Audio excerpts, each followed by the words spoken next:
Alright, and we'll try this again. Welcome to Seeking Truth, Finding Frank and Fraser. Let's get Fraser back on. Little technical difficulties before. And by technical difficulties, I mean me. My eyes look like two piss holes in the snow right now. Well, don't worry about that. Sorry, Fraser. Whenever you're ready, come back on. I'm sorry about that. I didn't mean to break them. But you're going to edit this part out, too. I think we're going to talk about the Fourth Amendment, so illegal search and seizure. So, let's go wait for Fraser. No, just wait.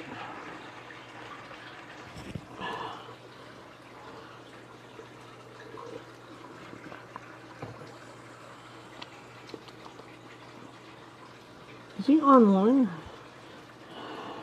I can cover up my eyes at least.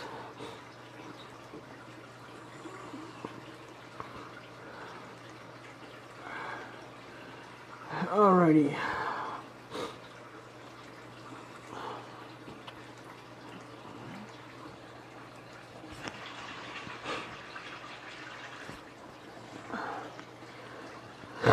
Wait, okay, let's see now. I get him in here.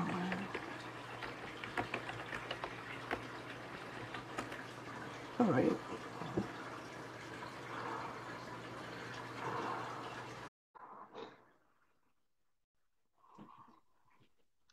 I am so sorry.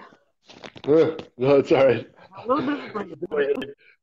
No, like you say, we could start with the proper intro this way, like you said before. No, Right. It's all right. I understand. Yeah, I deleted the other one because I'm for sure. freaking wreck. All right, so edit this part out. Now we'll start with the official intro and we'll get into it. Welcome to Seeking Finding Frank and Fraser. I'm Frank. That's Fraser. I think we're going to talk about the Fourth Amendment to the U.S. Constitution. So if I get up on my screen here. It has to do with illegal search and seizure. So let's get the wording out of the way. The right of the people to be secure in their persons, houses, papers, and effects against unreasonable searches and seizures shall not be violated, and no warrant shall issue but upon probable cause, supported by oath or affirmation, and particularly describing the place to be searched and the persons or things to be seized. This is pretty straightforward in your right to not have anything searched. And oath and affirmation, that's like when the judge signs off on it? Exactly, right. You have to, if you want something to be searched, you have to, the person, the place of residence, what you're looking for, and nothing else. You can't just burst into your house. You have to have reasonable, probable cause, or the committing of a crime, but your car does not fit into Article 4, which means that a cop saying he has probable cause can search your car without your consent. But your house... I see. House, papers... There was something beyond that, though. It wasn't just house, papers. There was a list there at the start. Houses, papers, and effects. So, like your houses, papers, anything that you own, basically, can't be searched without a warrant or probable cause. Unless it's in your car. Unless it's in your car, right, exactly. Like, suspect, hypothetically speaking now, a cop pulled you over for DUI, driving under the influence, which covers drugs and alcohol. Now, if he finds that you are high or drunk, he has probable cause to search your car now. Cars that cross the border in Mexico and Canada coming into the United States, they also have the right to search your car. Any probable cause. But that's okay. That's incoming and outgoing, because when it comes to, again, all personal effects as it goes through the airport, they can go through your whole phone. They can go through everything that you have on you. So as soon as you have it on you in the airport, it's outside of this, or it's in a special jurisdiction or something like this. Exactly. So when you go to the airport, you have no rights to your private property, and everything can be searched. And now it's a security issue, too. And we've accepted those ones. Yeah, and that's, that's it. We've accepted certain, they talked about that one you said, too. We've accepted certain violation of our rights for security. And we don't deserve either, or something like this, the thing that you said? Benjamin Franklin, right. Benjamin Franklin said, if you give up your freedom for security, you deserve neither. And it came up a lot when it was doing the post 9/11, like the New York random search. Right, because the president introduced the Patriot Act back then, and that was a big violation of people's rights, yeah. Wow. But you accepted it because everyone's kind of scared, but I didn't accept it. I did not like that one. For you guys, I'm just like, Patriot Act was like, and all the naming and stuff, it was like, what would they call that movie? 1981? What did they call it? The movie called 1981. That was the book, 1982. Yeah, people are using that book now as an introduction or a guide into what we're doing today. Yeah. 1984. Sorry, the book was 1984. 84. Oh my God, I was you're right. We're in the basic 2, 3. Keep it that decade. We're in the decade. But yeah, no, it was just that sort of how it can kind of get bad. It can go badly. You know, that you can have a good system, but as soon as you start doing these little amendments, whoops, you know, getting, I don't know, mixing the media in with the government or something, or religion, or, you know, it sounds good at the time. Maybe it had a good justification for a short period or something, but then it's like, whoops, we've just given up our freedom. Yeah, you know, or a part of it, a piece of it. It's a lot of people today in the United States don't know their constitutional rights. It's not taught in schools anymore. Now they've it used to be called civics class. Now they switched it with social studies.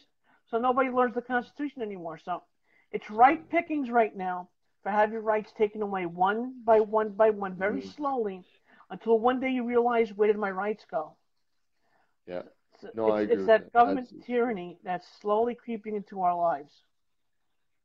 It's like when you go to the airport over the years, you know, soon it's just going to be normal that they stick a thumb up your butt. And I won't fly. You know, that does happen. Did you see that South Park episode when they did that? Did you see the South Park episode when they were ripping on the FAA or TSA. TSA. The FAA is, you know what? Oh God, what's that? Firearms? No. No, that doesn't do firearm. Firearm. FAA is drugs and tobacco. What is that? That's the ATF. That's the ATF. ATF. Too many acronyms. So many acronyms. But yeah, just that.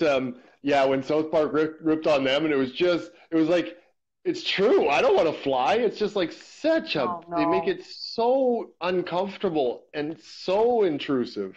Ugh. Right now because of that shoe bomber, we have to take off our shoes when we go to the airport. You got to empty your pockets, take your belt off. Don't even. I brought a pair of nail clippers that got confiscated once. Like, yeah, right. Like and a small nail clip. Like, really? Right? Take it. Frick. Golly. Wow. It's really paranoid much? But it's because one thing happened, one shoe bomber, and now 1 billion people can't travel with their shoes or some damn thing like this, right? Right. And because of and it was because we all accepted it, but we all say the shoe bomber. Wait, that thing didn't even work, and it was a dumb idea. So I don't know. Right. So there's some of the rights we give up forever just because they need to kind of fix their their metal detectors or something. But the TSA hasn't caught one terrorist yet. And here's the kicker: every flight has a marshal flying. Every flight has a marshal flying on it now, and the guy is armed. So again, we're going back to guns. Guns saving lives. It's all marshal. A marshal has a gun. But still, now if everyone on the gun, no, but it's good. No, but imagine if everyone has a gun on the plane now. No, I wouldn't want everybody to have a gun on the plane. This is a slippery slope. But you're talking about a crowded area. I would rather, again, as we talked about before, that veteran in the school. Not every teacher having a sidearm. No, I'm talking about a veteran, a trained person with a gun. Let's get off that. We talked about that. We I was agreeing with you about the air marshals, but I was saying, whoops, I wouldn't go as far as you do. I'm just saying, look, I'm in perfect agreement with the air marshals, veterans in schools. But I'm not going as far as you. But I'll take it a step further. Up to that point. But we are there. Air marshals? Here's the line that we agreed on. Marshals, you know? Right. like Here's hidden the air line that we marshals. agreed on. I'm up here, and you're down, That's it. and you're We're at the like, line. agreements. Yeah, right. And then Frank's like, I'm like, okay, you can do your thing over here, but up here. But I'm just like, whoops, we found agreement. But also, again, I don't want to fly. It's not even, the air marshal makes you feel safer, and that almost eliminates the need for a lot of the, like, security, the thumb up the butt stuff, right? Yeah, anyways, well, I might fly to get a thumb up my butt just for fun. Again, like I start thinking about, well, within Canada, you get some security, but not like around like international flights. Apparently, that goes a different level. Actually, what's funny? I don't know if I'd be comfortable. Is that international flights going there are more secure than coming here because they don't have the same security in other countries, so they can come here with all kinds of crap on them and do some crazy stuff. But you see it more within like, between different places that don't have as much security. That's where you actually see airplane things going on. Whenever they talk about going through Europe or going through the Americas, it's just like, I think people with a plan in mind that maybe don't have the resources, they're shooting for, or they're going for more easy pickings. I'm just trying to get into the mind of a bad person, but I probably wouldn't be scared flying in the continental United States and Canada. Yeah. Alaska, Hawaii, and I wouldn't be scared traveling there because the security is secure both ways. Going to somewhere else overseas probably wouldn't be as keen as flying there. So I would go to Hawaii if I was going on a honeymoon, but but you're making a honeymoon plan. Boop, boop, boop, boop, boop. The dream is alive. But I wouldn't fly anywhere else. Definitely wouldn't go to Mexico. I would say it, but for me, it's different reasons. I am tall this way, but also tall like horizontally when I'm sitting down. I'm like, my knees hit the seat in front. Oh, a plane for 8 hours, forget about it. I take 4 hours to go home into Alberta, and even then, it's like I'm walking up and down the aisles. I'm like, fuck you guys, I'm using this aisle for myself. I can't. Don't you have JetBlue in Canada? Sardine myself in there for 8 hours to get to even Hawaii. I think it's a far thing, right? From where I am, anyways. Well, I'm about the same as you. To get to Hawaii for us, it would be about the same. Yeah, just about. Yeah, I would take about an extra hour for you because you gotta fly a little more south. Oh. But don't you have JetBlue in Canada? Do you have JetBlue Airlines in Canada? Oh, our airlines is terrible. No, we don't even have very many. We have WestJet and Air Canada. No, JetBlue, maybe, but not for inter-Canada. Like within Canada, we have very few selection, and the price reflects it. We do not have competition, and it's one of those things like we need competition for them to get better and for us to get better service. It's just, we can see it as a natural fallout of we only have two companies. A third one, but it's like very kind of, it's more premium stuff, and they don't do every city. It's just like, no, we don't have competition. We have terrible inter-Canada flights. And so people within Canada, we don't talk to each other. West and East, we never see each other. It's too expensive. Okay, it's too far. And here, it's off. We're going to the perfect commercial for capitalism. Yeah. Oh, it's right there. No, seriously, like big holidays, like Canadians always do this. You go to an all-inclusive down in like, Cuba, Mexico, anywhere warm, right? And you get these packages. It costs like $500, all included. Flight, hotel, food. I go back to Alberta. It costs me $500. So just the flight, nothing else. Just the flight. And so it's just weird. Wow. Like we can get to Cuba and eat and be lodged and sit on a beach cheaper than we can go to the other side of the country. I wouldn't go to Cuba. Just the flight. I wouldn't go to Cuba. Saskatchewan? Saskatchewan. I might go to Saskatchewan. Not Cuba, but let's say like Dominican Republic or something like that's more of your style, but just a beach for the same price as you could get for traveling, say for you to, I don't know, California, say. And it's like, well, maybe that's too far. But say you want to visit the Dakotas, because I'm going to the prairies, right? You want to visit the Dakotas, and it costs you as much for the plane ticket to go to the Dakotas as it would for your whole week hotel and everything on a nice beach in, I don't know. You know what I mean? It's just like, so we can't get around Canada. And it's because of the competition. Totally. No, I'm just telling you. It's an obvious one. Anyone can look at it. It's not my interpretation. That's just a blatantly obvious example again. the lack of competition, the need for more free economics, blah, blah, blah, blah, blah, blah, blah. That's the fourth time you said that. So my brother went to Turks and Caicos with his ex-girlfriend. She actually worked for a travel agency, so she got the flight cheap. I forgot what hotel they stayed at, but it was something to do in Turks and Caicos, one of those Club Med, something like that. A fancy He went through all that security stuff too. Yeah. Oh, yeah. But he went through all that security stuff too. He felt safe. And Turks and Caicos, I think, is like a protectorate of United States. Not exactly. That got hit in one of those hurricanes. I heard the name. Yeah. It was like Turks and Caicos, Turks and Caicos, Turks and Caicos. Okay, Turks and Caicos. It's like two islands. Oh, Mike said my brother said it was beautiful. He stayed drunk every day. At night, he slept on the beach looking at the stars. Could actually see the Milky Way in the sky, and the water was so clear, like 5 feet deep. He was looking down; he could see his feet. In the ocean, he could see his feet. Sounds like paradise or something. Well, it sounds too good to be true. Maybe you just couldn't imagine all the time. Maybe it wouldn't be possible. You wouldn't even notice it. You'd take it for granted. Actually, if you have happiness all the time, you're not going to know what misery is. So you have to have an equal. You have to have. And if you never see misery, you don't know what happiness is. Exactly. Yeah. Right. So you have to have. For every yin, there's a yang. Yeah, exactly. I always think about that one too. You have no idea what pleasure is without pain. Right. You don't have no idea what love is. Yeah, right. Without heartbreak. I kind of know what love is, but not as much as I want to. You do. Oh, but heartbreak goes with it. Like I say, you can't have one without the other. But does that one suck? I've been through this before. My other crush, though, so I'll survive. Yeah, you will. And again, I just think that I'd like to think there's a little glimmer of hope, but I don't know. I highly doubt it.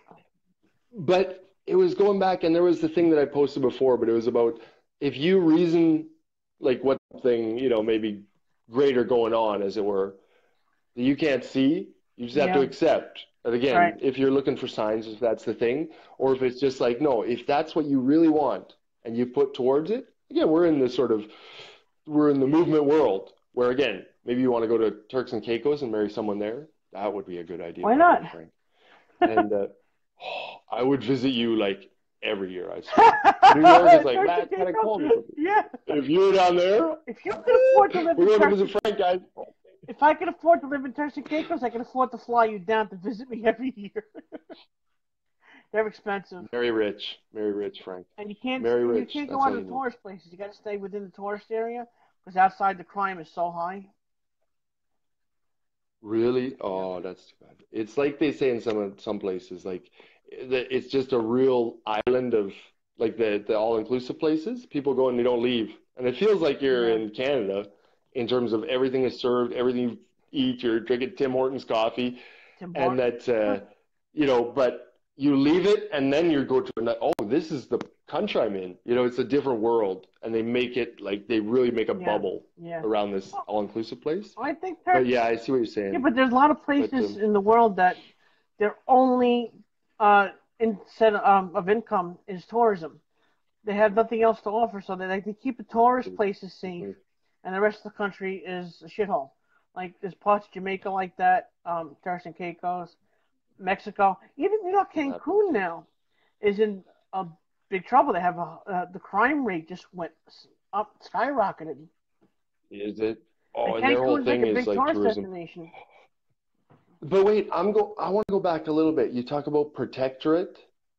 Yeah. With the amendments, the whole Constitution applies to them. Yeah. Like, do they get kind of like their police officers? I wonder what their police officers do there in the protectorate ones, not in the Mexico ones. Puerto Rico, I think, is a protectorate of the United States. They're not a state, and they don't pay taxes.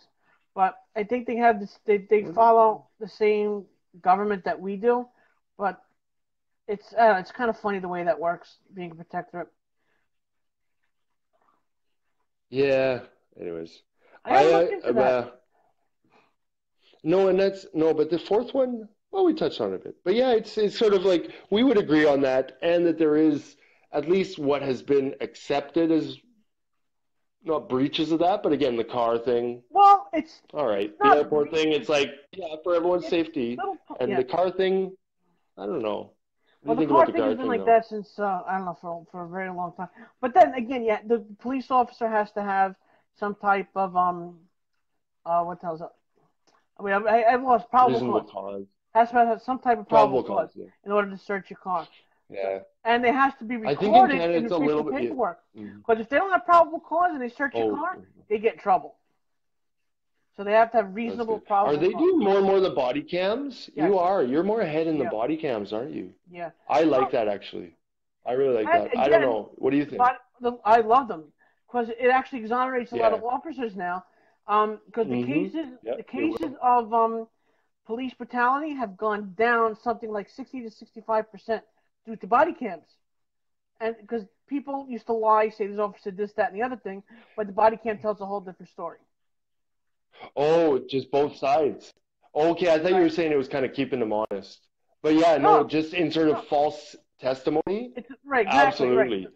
And that's not to keep them honest, but it's just a really good record of it. Like before, and the paperwork the policemen do, it's just dumb. It's a lot. Like, just record the thing, like 99.99 are going to be boring crap that just gets stored on some hard drive. It's like, if you want to look at it, look at that, rather than me writing every single detail. Write the title, the file name, boom, go on to something else. Speaking of body cam, I don't know this exact city, but there was an officer-involved shooting where a guy with the knife was charging at an officer, and the officer shot him dead. You don't know how dangerous a knife can actually be. Guy can close distance very, very quickly, a couple of steps. Knives can be more dangerous than guns in some situations. But the officer's body cam was on. Two officers, one right directly doing the shooting and one like a little off to the side, caught both views of what this guy did. So like within 2 steps, the officer had stopped, fired, and killed the guy. But he was justified. That's a tough decision, though. It was justified. Oh, yeah, but you can't, like, if a guy's coming towards you with a knife, that's tough. Put anyone in that situation, right? Right. You're just like, no, if you're or anyone else is about to be in harm, there's a justification there. I think that was a good one. No, that's not even this amendment. No, shooting people is not this amendment. Well, you talked about body cams. So but that's not even an amendment. That's but the whole police being allowed to defend themselves, that's another thing. I don't even know if we're talking Constitution anymore. Back to Second Amendment. It's just police powers in general. But we're in but, body cams. Well, if you mentioned body cams, I'm just thinking about body cams now, like a new reality show, Cosimo. Like, we're going to be seeing a lot of stuff. Unless they keep it on the problem is, though, that the body cam footage has to be subpoenaed until the trial, and then it's released. So it could be a couple of years before we see any kind of footage like that. So it's a due process. Still, it'll be like HD quality, like from multiple angles at the same time, not just cell phone cameras. It'll be like, I don't know. It'll be a different world when we see that sort. But again, like, just to clarify what's actually going on, not saying that anything's going to change, but what's actually going on the streets, I'm sure, like, people need to know what police officers have to face every day. And again, we're going to get back to the media now. The media propagates violence that's happening, but it's not, the world isn't as violent as we think it is. It's just that the media propagates that. So. And it's, exactly, like, and expands on it, like, magnifies it, tries to make it seem more of, this is what's happening everywhere all the time. No, this is one case you found on the other side of the country and one down here. That's all you talk about all the news days.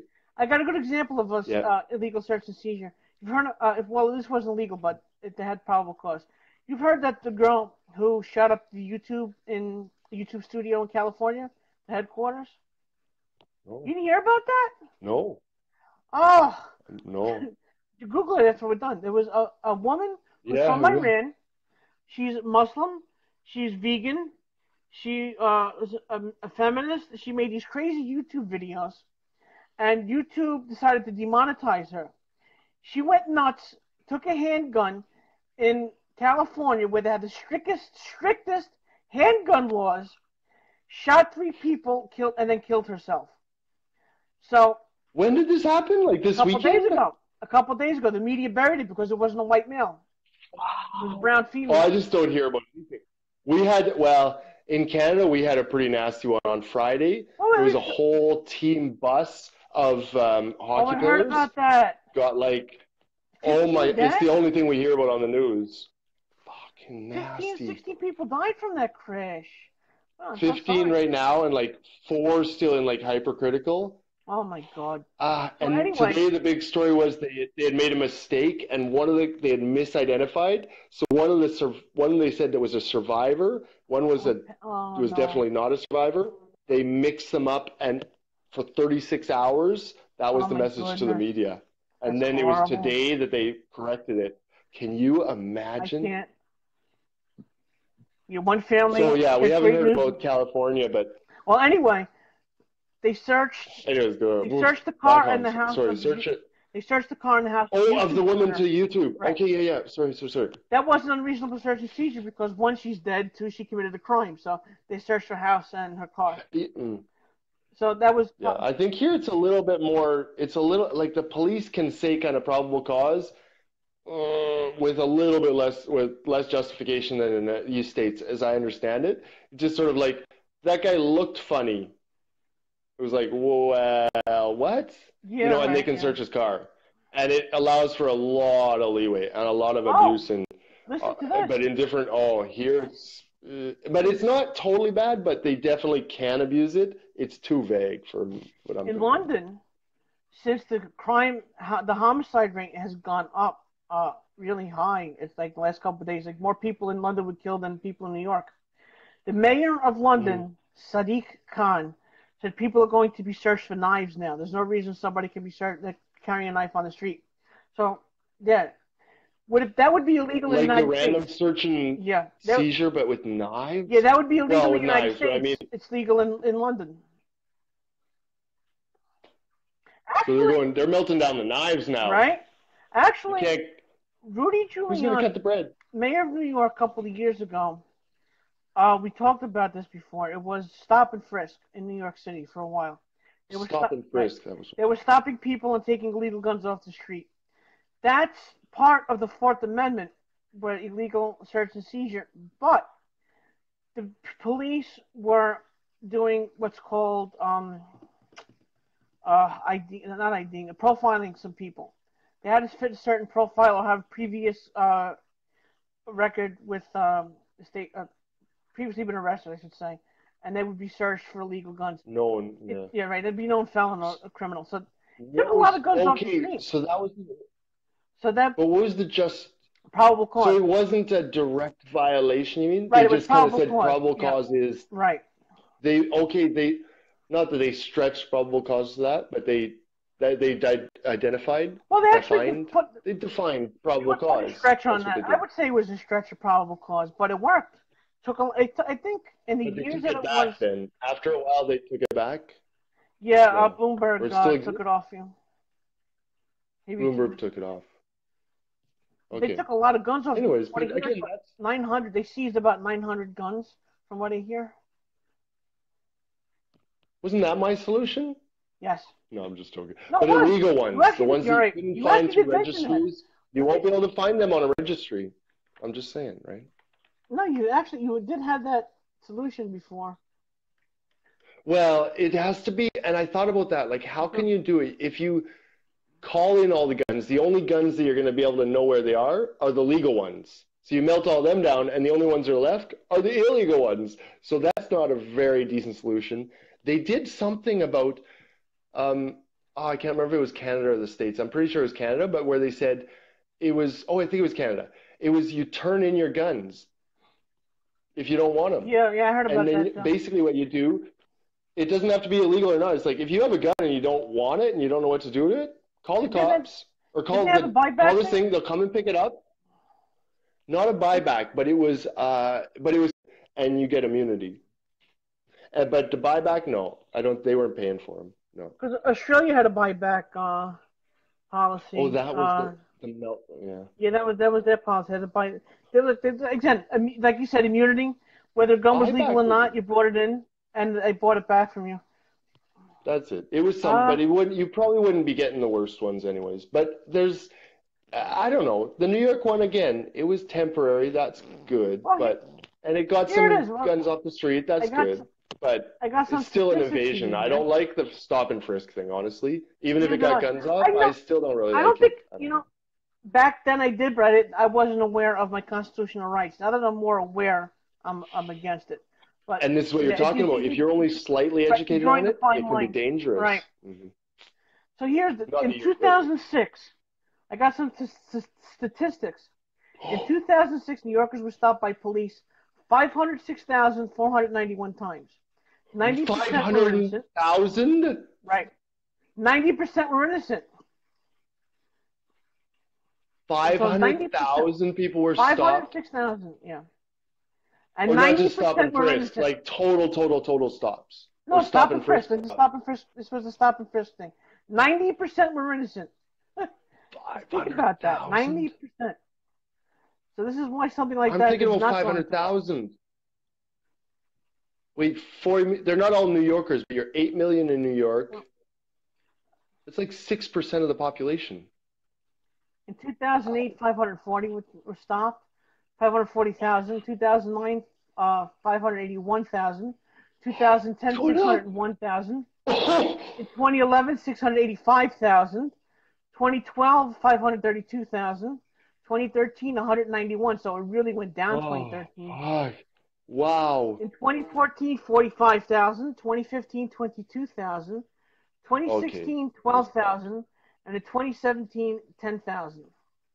Okay, but still, I wonder, I'm almost thinking, are they all individual? No, they could be some double down, right? Some people got stopped 5 times.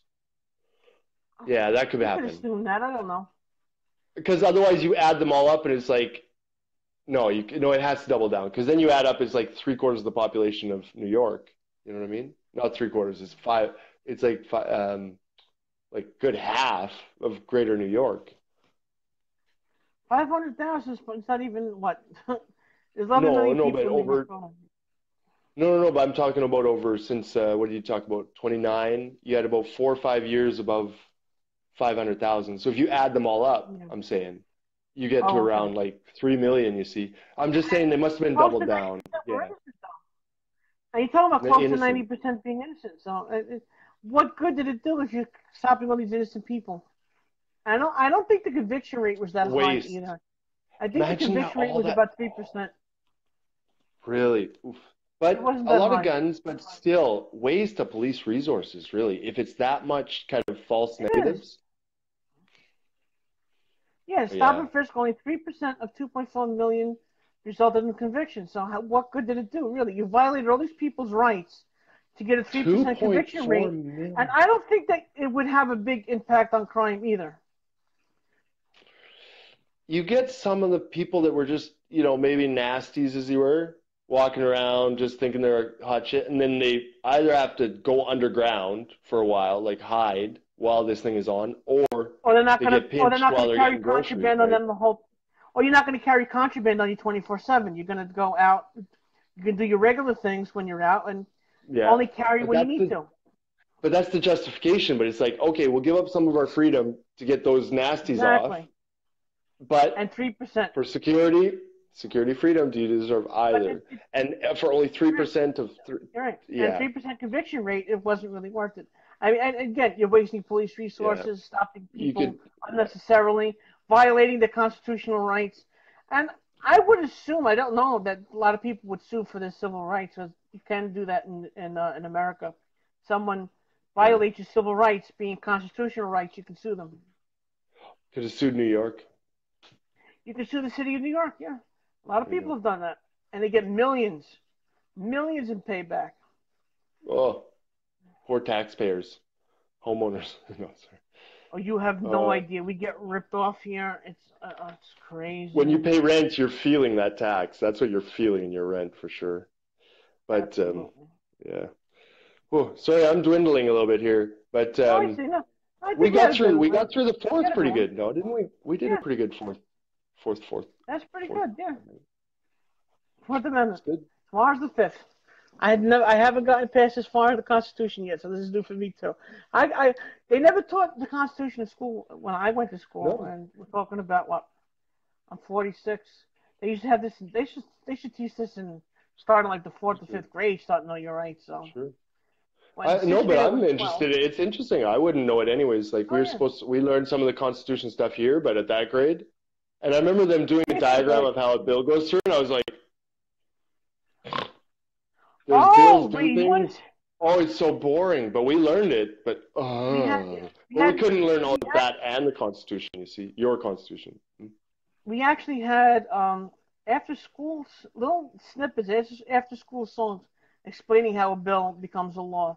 It's kind of interesting. Yeah. Made it to a nice song. Oh, that one with the little, like, the actual bill that walks up, and you know the cartoon one? Yeah. You see that one? Yeah. That is so classic. Oh my God. I can't remember what it was called, but it was this educational thing about how a bill becomes a bill in the States. Yeah. Oh, it's so cute, but it's just, it's classic. Oh, it's been ripped on, but it's actually really good. That's how I know how a bill becomes law. Yeah. That's how I learned how a bill becomes law. It's in song and everything, yeah.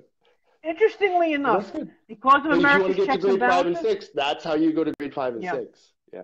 Because of America's checks and balances, the United States president cannot make law. We can only introduce a bill to have it become law. That's our checks and balances. Yeah. No, it's good. So always, no one is to keep So it keeps the president from becoming a dictator, because you got 2/3 now of the Senate keeping the president in check. Yeah, you can see it, and it always happens. Even their own party keeps them in check.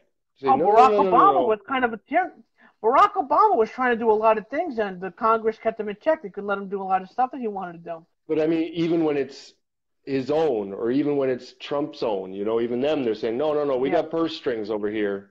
We're not. You're not going to just sell it all, which is good, But I agree. We got interest in the agreement. No, we got common interests, but we're not just going to let you do whatever you want. Right. We're not going to let you go about it this way. We're going to go about it that way, and you can sign it or veto. That's it. And we just always have to respect, no matter if one's pushing for more power than the other one. It's like, no. Here's what we're doing, which is good. No, I appreciate that too. The problem with that too, we can go into another time. We'll call the term limits. We'll get into that another time. Yeah, but next time we can go to the 6th Amendment, can we? I don't want to talk about the 5th at all. Why not? Oh. It was like I'm trying to do a 5th Amendment joke. That's all. But it was good as that. It was pretty bad. It was very corny. Pretty bad. Totally. That's all I go for. Joke. Hold on a second. Are you going to do a spit take on me? Get your camera all wet. Of all the jokes to talk about dry, you talk about a 5th. A 5th. Yeah. It's joke. Get it dry 5th? No, forget it. No, I'm not there yet. Wait, is that a drink? No, wait. Well, they call people who are drunks dry, that haven't had a drink that day. They're a little dry. Oh. Okay, say the whole thing again now. I'm starting to get there. What was the whole thing again though? Well, I said, of all the jokes to make about drinking, that one was dry. The 5th one was dry. Yes. Oh, God. It's so bad you don't get it. I am terrible. I'm trying to look slow. Just give him. It might be an American thing, not a Canadian thing. There was a few jokes you took before, and I was reading back on the text to one of them, like, oh, wait, I get the joke. And it was like 4 texts ago. And so I said, LOL, because I was just catching up on the jokes a while ago. After you told me, I was like, that was a joke. I was like, because it was the 4th, 5th, 6th thing again. And I was like, right. What are we talking about? Do you want to If I ever take you to a stand-up comedy club, you're going to be laughing 3 hours after we leave the club. Yeah. Oh, New York. Oh, comedy in New York. That's something that you're known for. Yeah. Oh, God, all the best ones I went to are closed down. I got to find one. I think Dangerfields might still be open. Yeah? I don't know. That was a good one. Anyways, Rodney Dangerfield. We'll do that. We'll catch that. He ran that thing. I've been to Dangerfields. It's fun. Classic. Believe me, it's a lot of fun. And one of these, like, not old school, but like not a dive, but a classic kind of place. A classic kind of place. It's like not 6,000 people stadium. It's like right. There's like a small place, like 50, but it's a personal kind of thing. Yeah. There's like a 2-drink minimum. You can get food. It's a fun time. I wouldn't drink or eat while listening to the guys, but that was featured on TV too. Rodney Dangerfield. Rodney Dangerfield was the host. He introduced a lot of comics. He actually started a lot of comics careers like Jerry Seinfeld, Sam Kinison. A lot of people that you might know started at Dangerfield's. I don't know Dangerfield from a couple of Goofy movies. I didn't even know that side of him. We get into Dangerfield philosophy soon. He was kind of like self-deprecating, like not humor, but we could do it kind of life, like almost a character, you know? I got a funny story for you. Absolutely true story. I wish you knew my grandmother. But my grandmother met Rodney Dangerfield at the airport. And she dropped a bag or something filled with some stuff. Rodney Dangerfield was there right next to her, picking stuff up for her, putting it back in the bag. And he was tapping him on the head. She was tapping him on the head, saying, "Thank you, Sonny. Thank you, Sonny." She didn't know who he was. So he actually had a joke about that a couple of years ago on the stand-up routine. Like, I get no respect. I tried out my lady to call me Sonny. So my grandmother is kind of famous. She's super famous even then. I wish you knew my grandmother. She's very down to earth, and she never told a lie. So she didn't know you. Like, she'd call you Sonny, tap you on the head. But she interrupted you. I get no respect. I never get any respect. That was his bit, and he never did he? His grandmother didn't punchline.